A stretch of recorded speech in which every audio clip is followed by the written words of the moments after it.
A lot of you watching have probably felt this. One of the most frustrating things about this war in the Middle East is trying to explain it to people who don't understand the Middle East. With no real points of reference, they just assume it's like their own country, but with a different language or different food, different music and clothing, etc. It's like trying to explain color to a blind person. That's right. And the biggest blind spot for Westerners looking at this region is people's approach to violence. You see, over time, our society has become less and less brutal.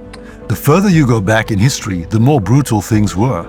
For example, go back 200 years and it was the time of slavery. Of course, it's unacceptable now.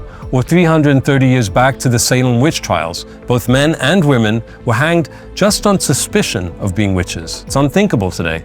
Or the time of Henry VIII, he had his wife beheaded nearly 500 years ago. It's actually hard to even imagine the barbarism. The evolution of our civilization is the evolution of empathy. The world today isn't perfect, but Western values take the other into consideration in a way that transformed the world as we know it. Now think of what we saw from Hamas about the planning and execution of October 7th. They sliced off body parts. They tortured children in front of their parents. They gouged out eyes and burned babies in ovens. Even to their own people, look at how they put them in the line of fire to create a ghastly spectacle to get global sympathy. It's called tactical civilian sacrifice, and it's completely unthinkable in our modern world. And that's because it isn't the modern world.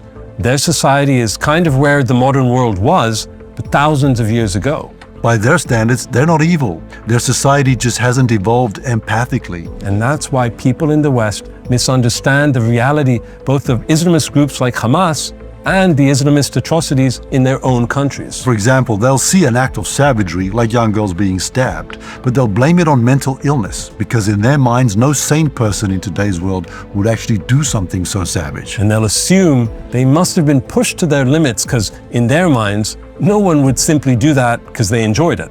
The fact is that right alongside us, in Israel, Europe, America, and around the world, there's a subculture of Islamic fanaticism with a mindset from another millennium. They're not mentally ill.